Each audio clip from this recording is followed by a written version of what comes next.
when I heard Rhiannon from Fleetwood Mac, I was like, there's something else going on here. And it led me to, who is this? Who is she singing about? You know, I heard whisperings, and then I started to read about, you know, the Welsh witchcraft and things like that. And I'm like, and that was a pop song, you know, that was on the radio.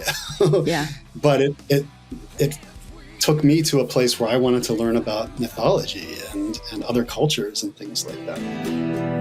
Hellboy, Henbane, Mandrake, Moonshade, Hemlock. Music has this power to like embody feelings that you have, that you don't know you have, or that you know you have, but you don't know how to articulate. And like the power that music has to do that is so important when you're forming your ideas about the world, I think. And your identity, you know, it's like absolutely who you are as a person. Hello, mystics, and welcome to the Occult Unveiled. I'm your host, Ashley Ryan, and this is another musical episode.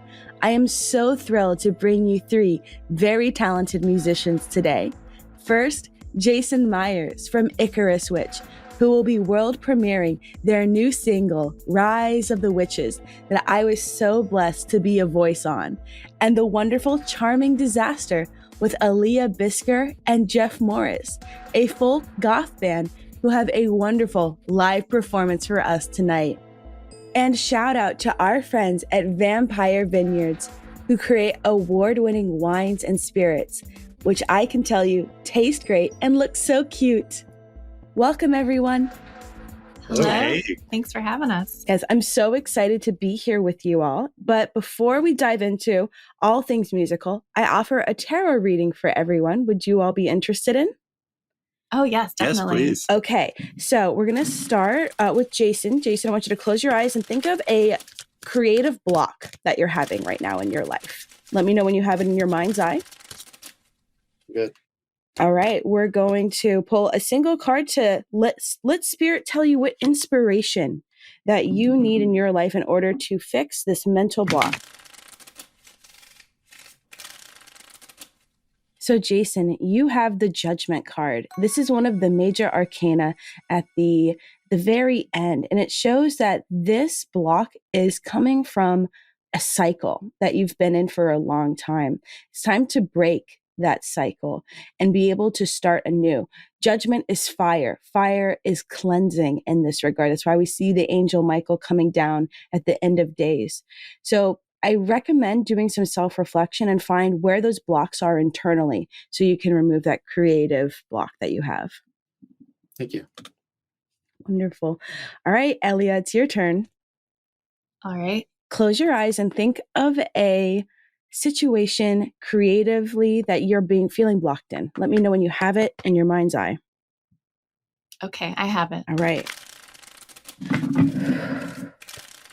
All right. You may open your eyes. And the card you have, is the Page of Swords reversed. This comes from mental fears. So when we have swords, they represent our mindset, the ethers of our thoughts. Don't be afraid to take a leap of faith and just jump into this. Even if you feel like you don't have a plan, even if it doesn't feel like, you don't have that structure that you're seeking, try. Because that's the hardest part, is getting started. And being creative is a messy endeavor. And sometimes we can get kind of perfectionistic and be like, oh, I don't really want to try if it's not going to be good. Doesn't matter. Keep trying. All right. Thank you. You're welcome. And Jeff, would you please close your eyes and think of a situation in which you need clarity on to clear creative mental blocks? You have it in your mind? I do. All right. All right, Jeff. And your card is the Knight of Wands. So this card is moving fast. He's the fastest knight. You can see he's leaping.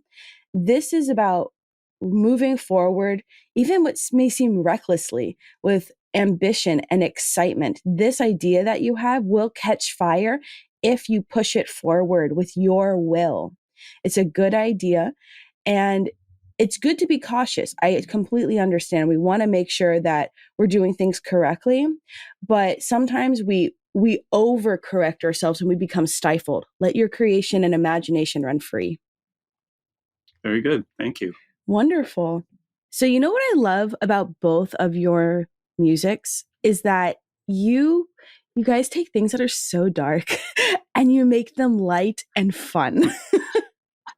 Maybe not so much Jason, but Jason, you've got so much positivity in your lyrics. I want you both to share with me, what is your favorite song that you've written? Oh God, it's so hard to pick one. Right. No. What's your favorite child? Yeah, exactly. Well, I'm going to go ahead for the purposes of this episode. I'm going to say Rise of the Witches.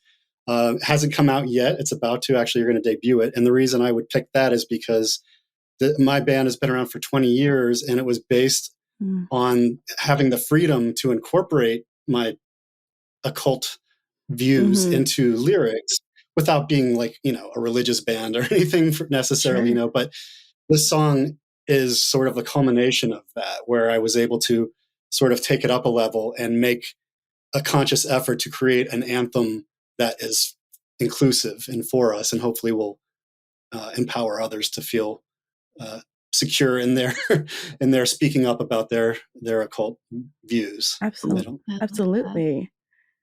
All right, I thought of one. Okay, what is it? I'm going to say our song Monsters, which is one of the tracks off of our latest album, Supernatural History. And I'm picking this one because Jeff and I have been writing songs collaboratively for over 10 years now.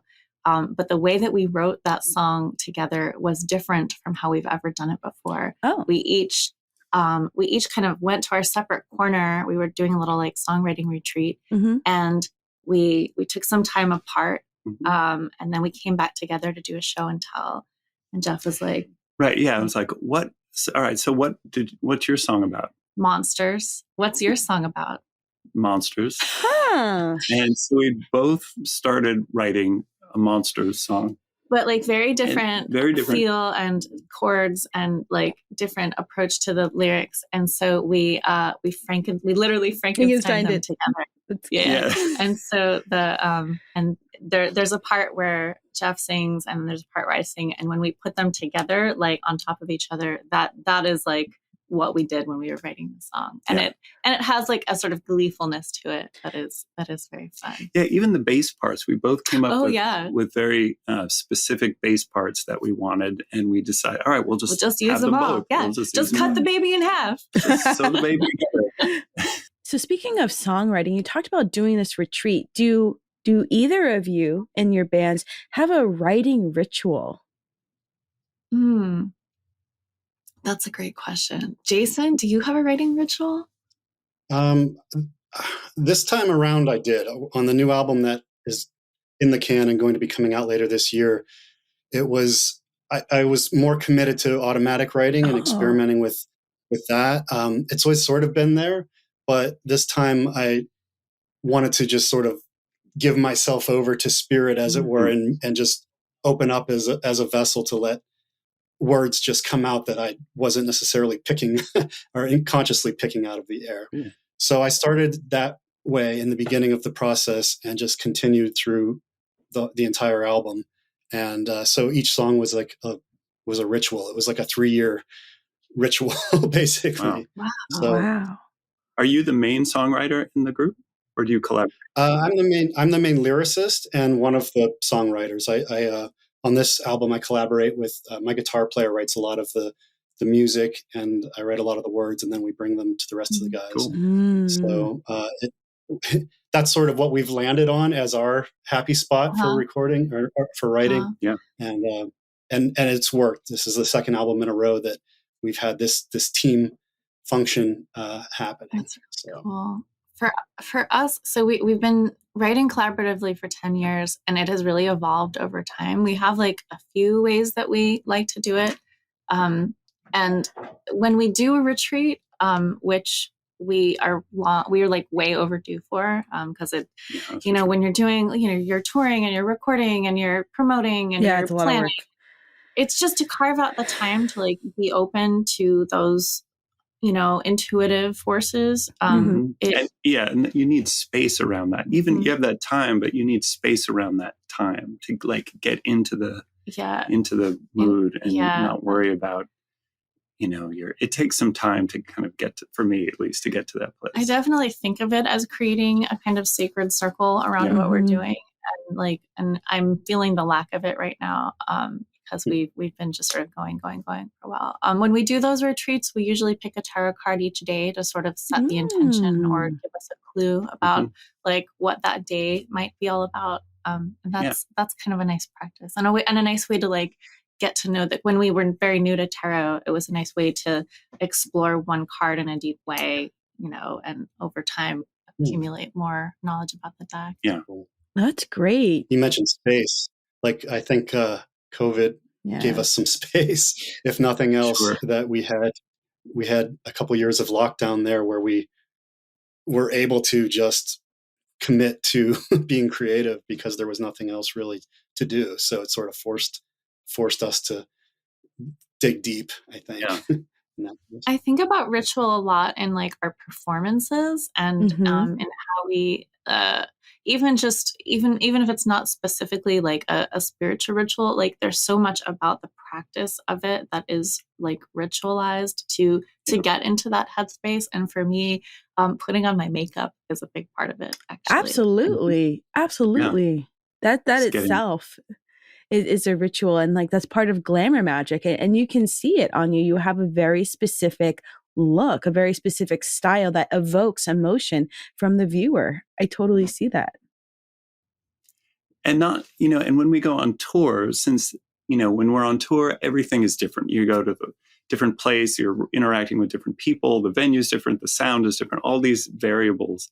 But to kind of have our own rituals of not just setting up our, getting set with our makeup, but it's like the food that we eat in the car, the music that we listen to while in the car. Like we do things that are kind of the same to ground ourselves for all the kind of varied, experience that we're going to have every day. We're doing the same thing. We're driving to a place and playing music, packing up and driving somewhere else. But like, it's so different and can be potentially destabilizing to have.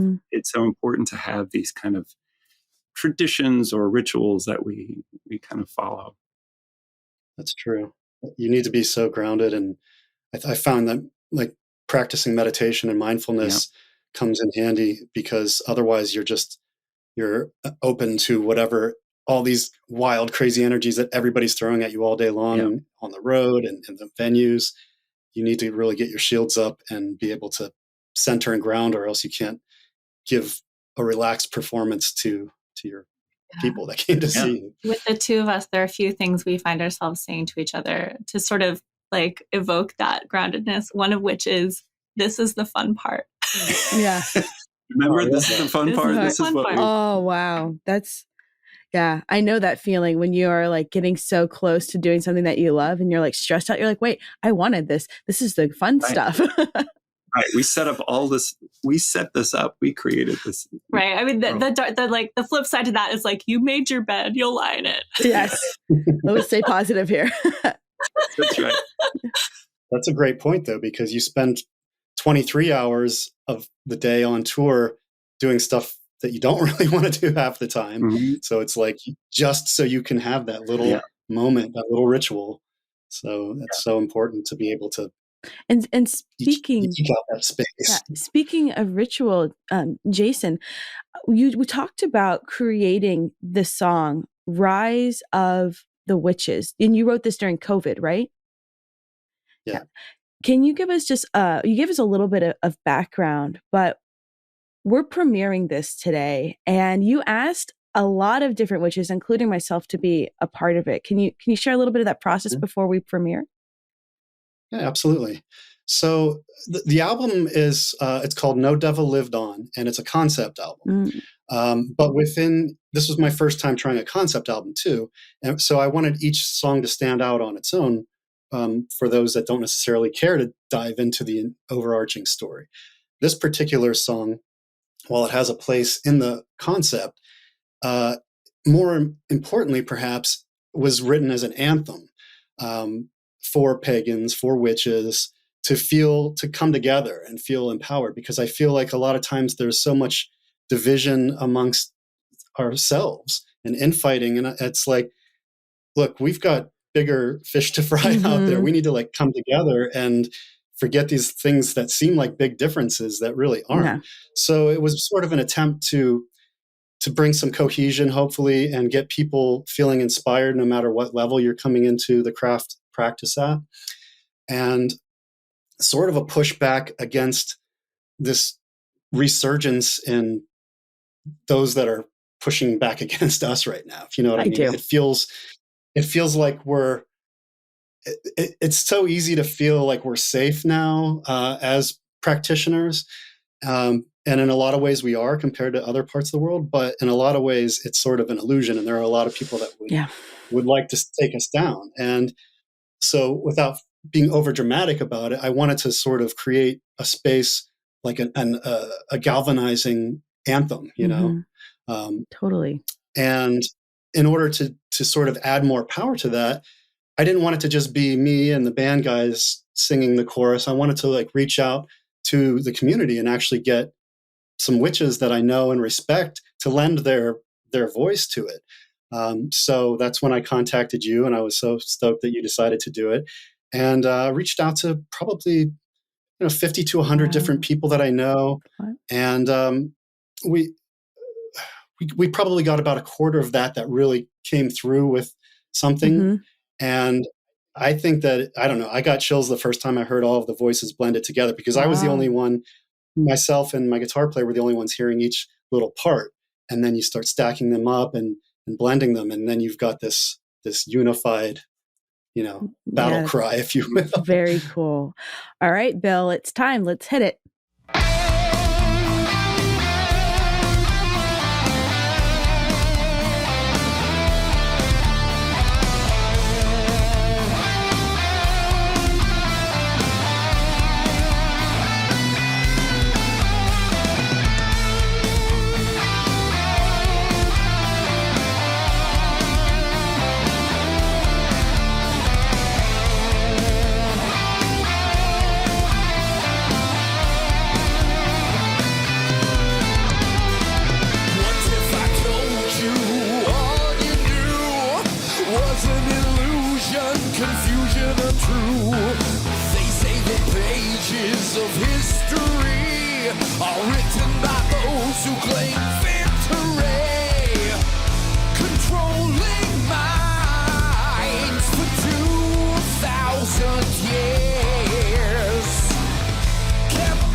Stronger together by far.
It's awesome. You know, I was Really cool.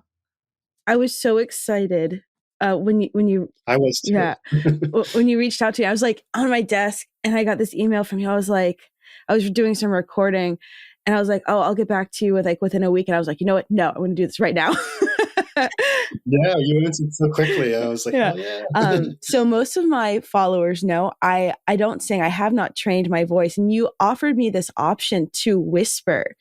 And that's something that I think was so cool because it empowered me to still share my voice, but in a way that I was comfortable with. And knowing that even a whisper could still move people was so cool. Those are the most chilling tracks, the people that opted to whisper. Some people didn't feel comfortable singing. So there's people that are shouting at the top of their voice. There are people that are harmonizing, that are like really musical.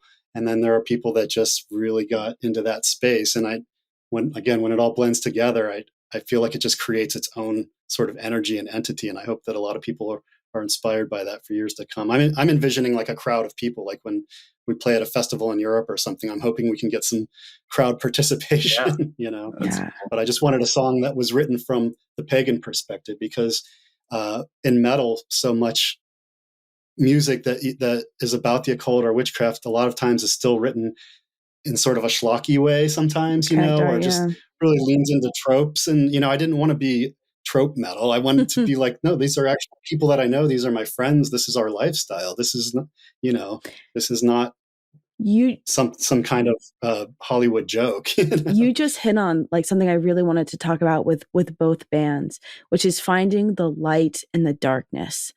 And that's a theme that I see a lot in both Charming Disaster and Icarus Witch. Could you share with us, Aaliyah and Jeff, what does that mean to you, finding the light in the darkness?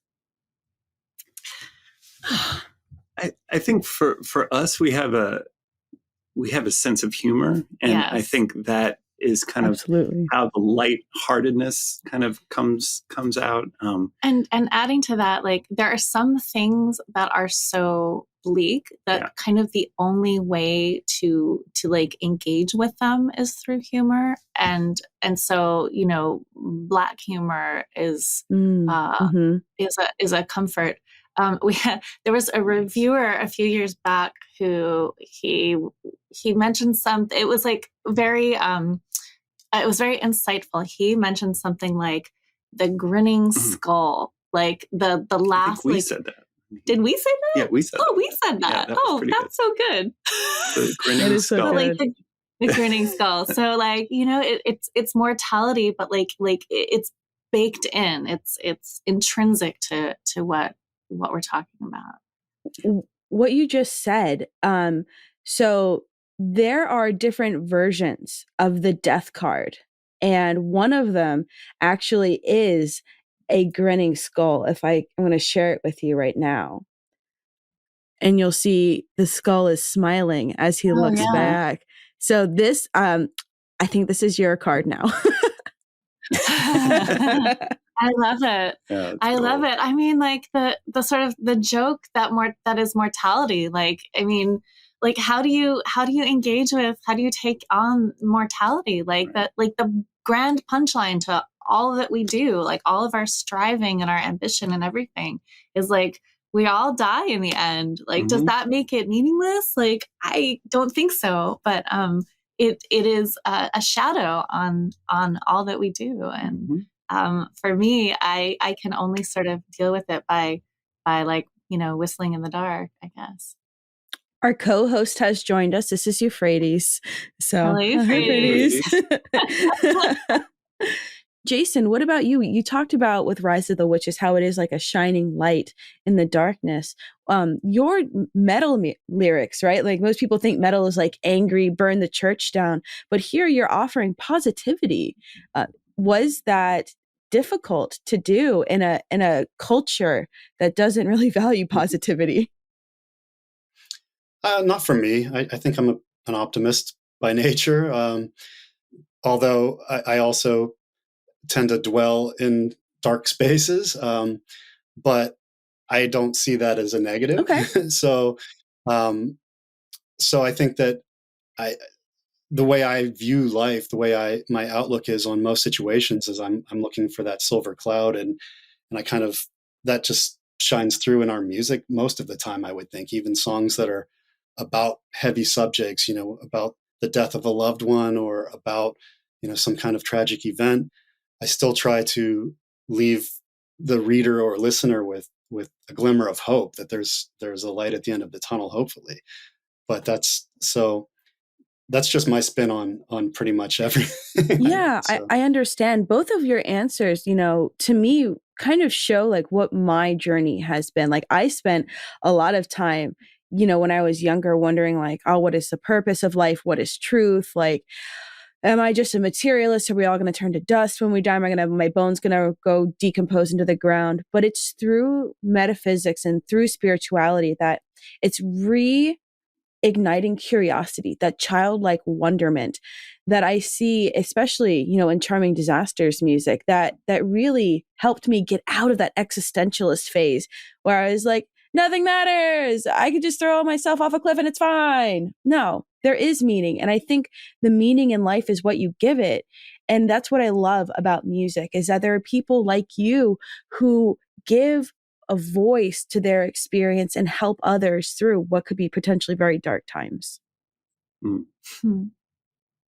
Yeah. Acknowledgement of wonder is something that is really important to us. And I think through, whether it's wonder through science and science, inquiry, scientific inquiry, or, metaphysical, spiritual, occult inquiry, it's still wonder. And that as humans, that, perhaps that is our goal, just to experience wonder. Humans. That is what we are. Yes. Yes. We are little flesh beings. Yeah. For me, like I really noticed during the pandemic, especially, like that was a real solace, like getting interested in the natural world. I mean, of course, like that goes back much longer than that, but I got really into trees during the pandemic. And I'm still like very into trees. I would go for walks, and we live in New York, and so there's not a lot of nature, and so what there is like very precious. And do you talk to the trees? I don't talk to them, but I kind of feel like they're my friends. Okay. As I'm like riding my bike, I like to like name them, like identify them. I'm like, oh, ginkgo, oh, linden, that's my favorite. I love the linden; they smell so nice.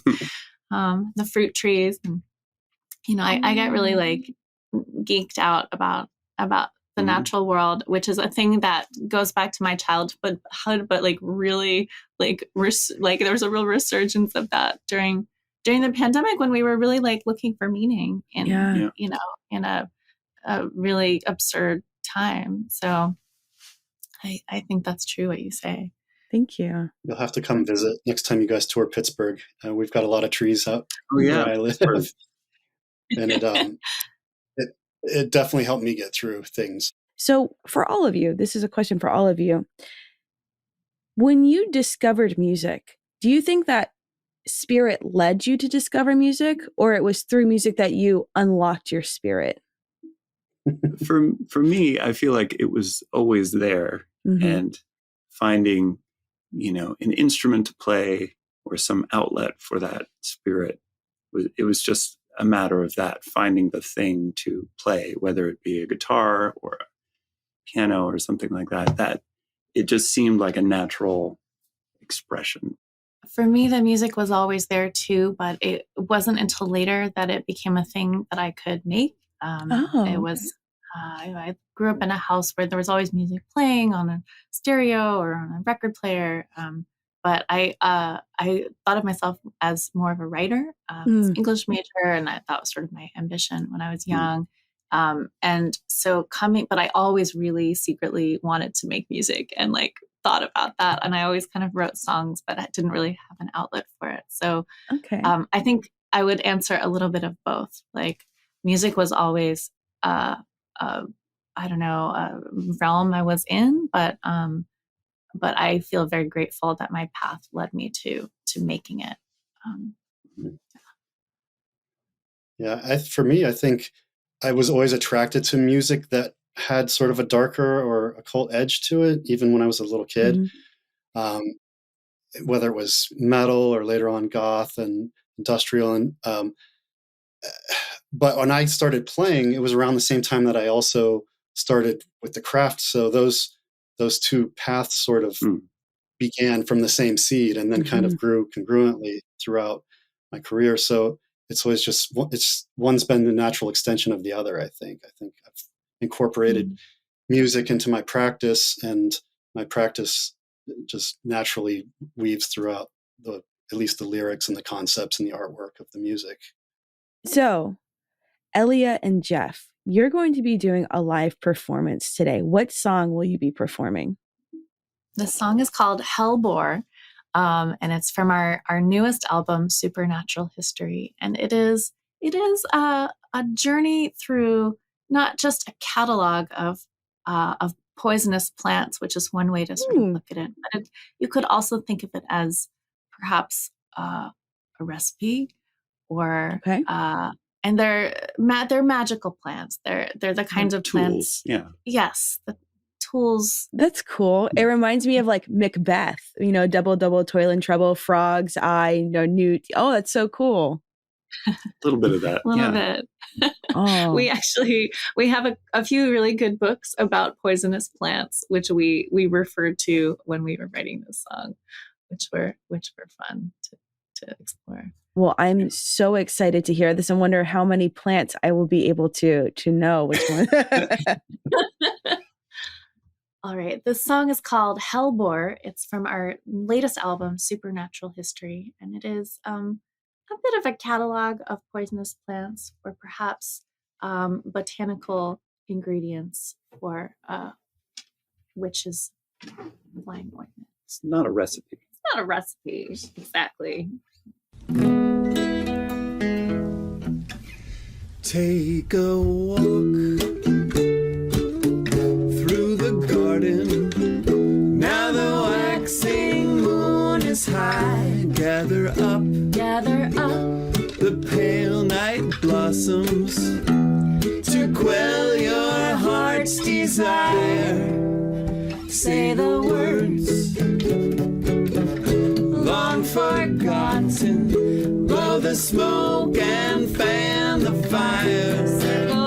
Circle up. Something's calling. Time has come to fill the sky. Hellborn, henbane, mandrake, moonshade, hemlock, wormwood, foxglove, monk's blood.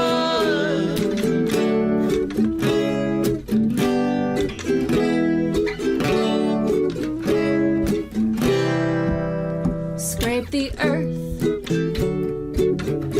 with your fingers. Dig deep and find the root. What's the key? What's the key to its danger? Will it be revealed to you?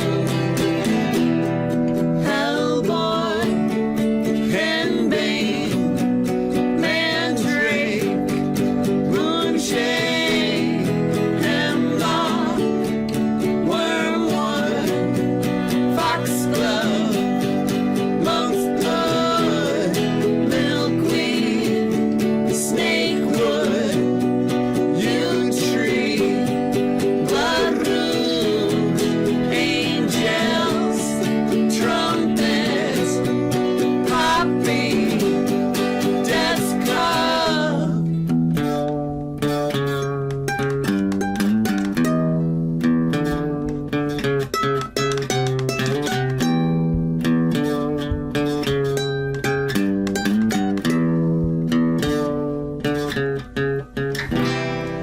You don't know all the secrets, but you can glean the truth. It's beyond good and evil. Burn the leaves and eat the fruit. Hellborn, henbane, mandrake, moonshade, hemlock,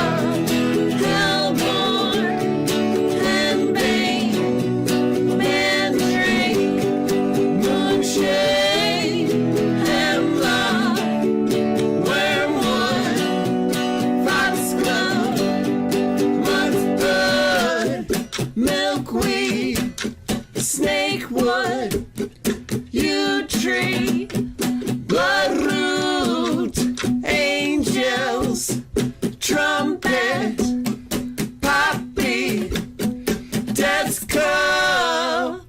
That was so much fun. I want a shirt with your chorus of all the plants. We have that shirt with the chorus of all the plants. Well, I will be getting one.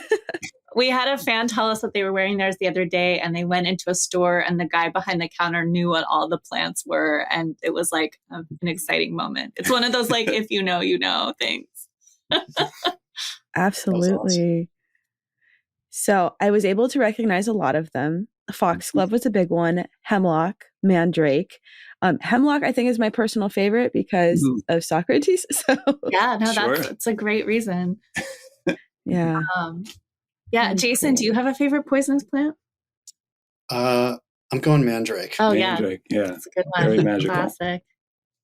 I remember you guys were at the Buckland Museum, right? Yeah. Buckland Museum. Ray Buckland created this collection of magical artifacts in 1966 from leaders of the pagan community, such as Aleister Crowley, Anton LaVey, Israel Regardie, Scott Cunningham, and many more. You saw the out of everything in that museum, there's that little mandrake that's in the corner. Yeah. It's just like, you see all of this stuff on the walls, like Crowley's pitchfork, but just something about that mandrake's like there's an actual spirit in that. There's some great stuff at the Buckland. We love that place. That's when I first heard about you guys, actually. Oh, cool. So I got on the social and started following you, yeah. And Jason, you just had something very special put into the Buckland, didn't you? Yeah, I did actually. I was asked to contribute a magical item, and I gave them my Athame, Shadow Chaser, that I'd been using for about the past 30 years. And cool. We had a little private ceremony there on my birthday last month, and they just posted about it yesterday. I wasn't sure, like, I knew he was recording some stuff, but I thought it was just like in our office for posterity kind of thing. And then yesterday he put it up on YouTube, and I was like, oh, God. Oh my gosh. So cool. Oh, congratulations. I didn't know if they were going to record. Yeah, thanks. It was a lot of fun. It was obviously a huge honor because I'm being from Pittsburgh. It's not too far. So I go there every chance I get. I've been there several times, and it's a huge honor to say the least. Oh, they're so great there. I have a favorite object there too, which is the helm that Ray Buckland wore for this like first ceremony they did, and like they didn't have the right stuff, and so it's like a metal mixing bowl from like the hardware store and two like Davy Crockett horns that they like glued on. No, I love I love it. It's comical, but like I love what it says about like improvisation and intention and like using the tools that you have to like and putting your intention in them to make the magic happen. Like it's the craft and witchcraft is what Stephen says. Absolutely. Magic comes from within you. It's not the tools. The tools are enhanced by you. And I think it's very cute. I love that. Yeah. I think he talks about that in the Big Blue Book too. Big Blue Book, Ray Buckland's complete book of witchcraft, which has a beautiful blue cover. But to see it actually like in action, to see like a real version of it, I'm like, that's perfect. Yeah. It makes me want to do one. Yeah. That's so cool. So Jason, I'm sorry I cut you off. How did you learn about Charming Disaster at the Buckland House? They visited there when they were on tour. Oh, okay. And I follow the museums on social. I see. And I was like, oh. And I think you guys were like standing in the circle there, right? Yeah. And I was like, who are these two? I think I'm going to like that. And then I started following your socials. I'm like, they sound like I wanted them to by how they looked. Oh, it's fun. So when you're creating music, obviously it's so personal. And when it comes out, what are you hoping that your audience takes away from it? And is that like a song by song thing? Is it an album by album thing? Or how does that work for you? I feel like while you're making this stuff, and like maybe this is not the same for you, Jason, and maybe it's not the same for you, Jeff, but like I kind of feel like your loyalty is to the thing that you're making. And like, you Mhm. can't think too much about how it's going to land, because that interferes with the process of making the thing. And I Mhm. think like trusting the thing that you're making and being faithful to it, Mhm. you hope that that translates through and that people will connect with that.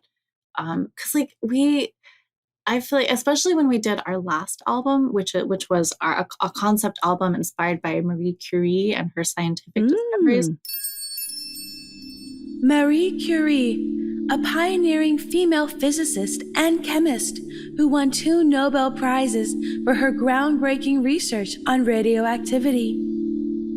It was a bit of a departure for us, and I think if we had stopped to say like, oh, are the listeners going to be into this? Like we don't know, like maybe some of them, like but instead we were like, we have a vision, like we need to make this thing, and like hopefully people will be on board for this journey, and they were in like a much bigger way than I had ever anticipated that they would be. Yeah. But I think you just have to be like creating the thing and trying to block out how it's going to be received as much as possible until it's made.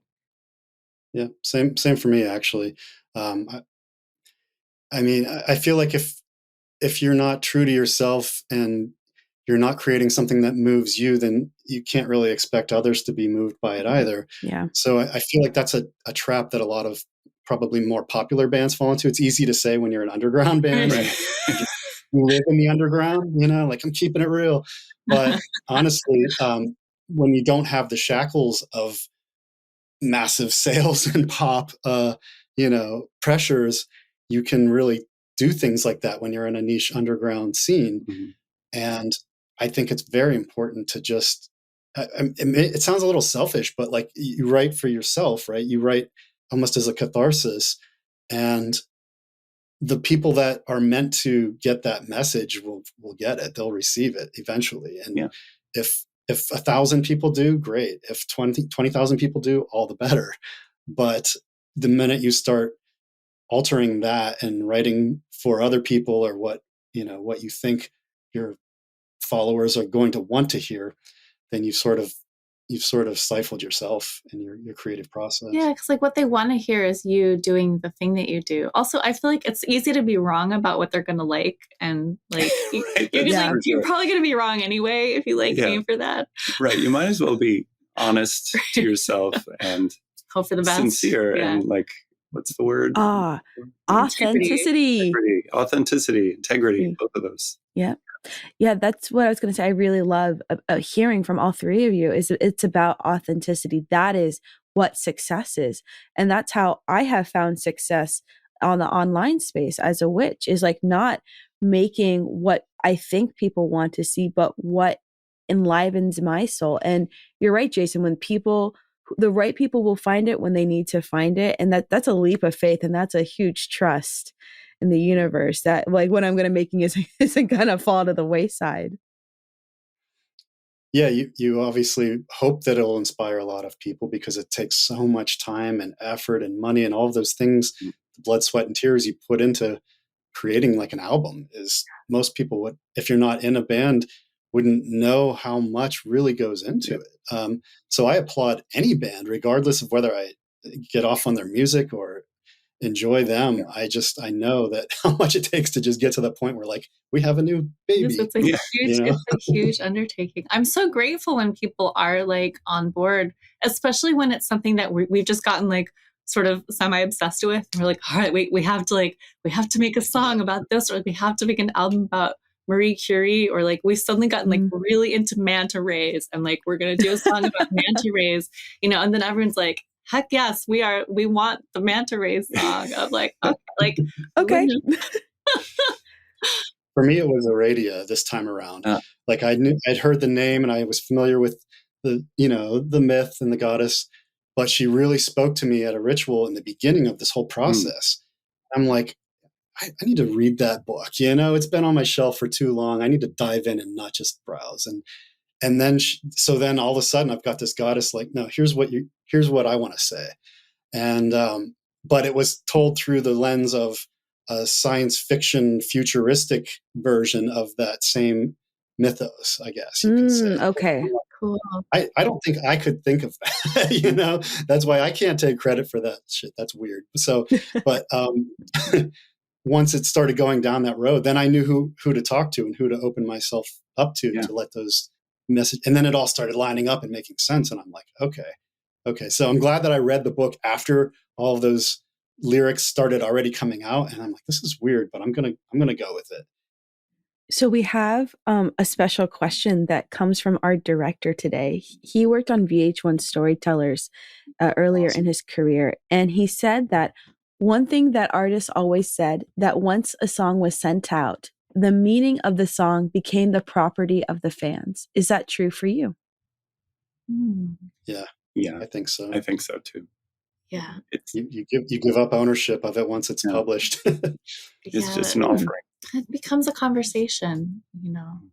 Ooh, I like that. It's an offering, it's a conversation, and like that's what creates community. And I know that especially with the song that you created, Jason, is like that is all about community. It's about unity. And I like that. And I think that's something the world needs more. And Charming Disaster, your lyrics open up conversations for things that are potentially painful. And that's what we need. Something that really surprised us, the first song that we put out is called Ghost Story, and it was on Welcome to Night Vale, so a lot of people heard it through that podcast. And that is a story song that we wrote about a living woman who's in love with a ghost, and it's a very playful song. It involves like there was a duel, like it went badly, like now he's a ghost.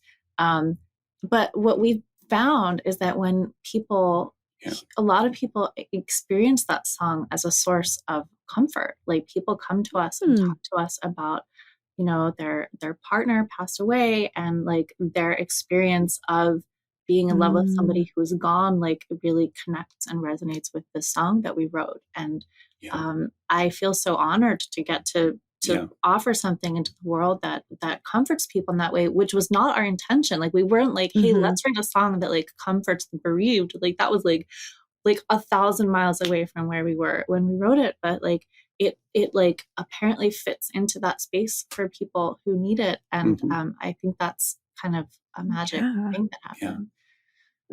We've had people, I mean, a few people came up to us and was like, oh yeah, that happened to me. Oh yeah, that's true. And we would get people sharing their own personal ghost stories with us, which was cool. It was really cool to get to receive those. So it is like a conversation, as Ellie was saying, in that case specifically. I don't know how it is for you guys, but like I tend to write with multiple meanings in mind, like metaphorically, when I'm in control of that automatic process of it. In general, like if I'm going back and polishing things, I always wanted to, I never want it to be like, this is what it means, because what if that doesn't resonate? So it's always a little open-ended. I think when you hand it off to the world, you give people a chance to put their own meaning. And I don't normally talk about the meaning of my songs. I'm doing it this time around because of these circumstances and because it's such a weird concept album. I feel like I need to put a little context to it. But what they take out of each individual song, I want that to be their property. I think that's really special because it is a gift. Like you call it your baby. This album is my baby, but you're sharing it with the world. And that takes a lot of vulnerability to let it go and become its own thing. So I'm curious, do you think that music can teach young people spiritualism, or do you think that music relates to spiritualism in a way that can be beneficial to younger people? I think about music and young people a lot because as an older person, music is still obviously very important to me as like a musical practitioner. But I feel like when you're young, it hits everybody that way. Like when you're a certain age, like there is something about your brain when you're young and the way that music carries emotionality and feelings. And I think it is like, so, I mean, the short answer is yes, absolutely. Because there is this like alchemy that happens between music and your your spirit when you're a young Yeah. person. And it doesn't last forever for everybody, but maybe like those relationships that form then are like important forever, even if you don't keep on making new ones.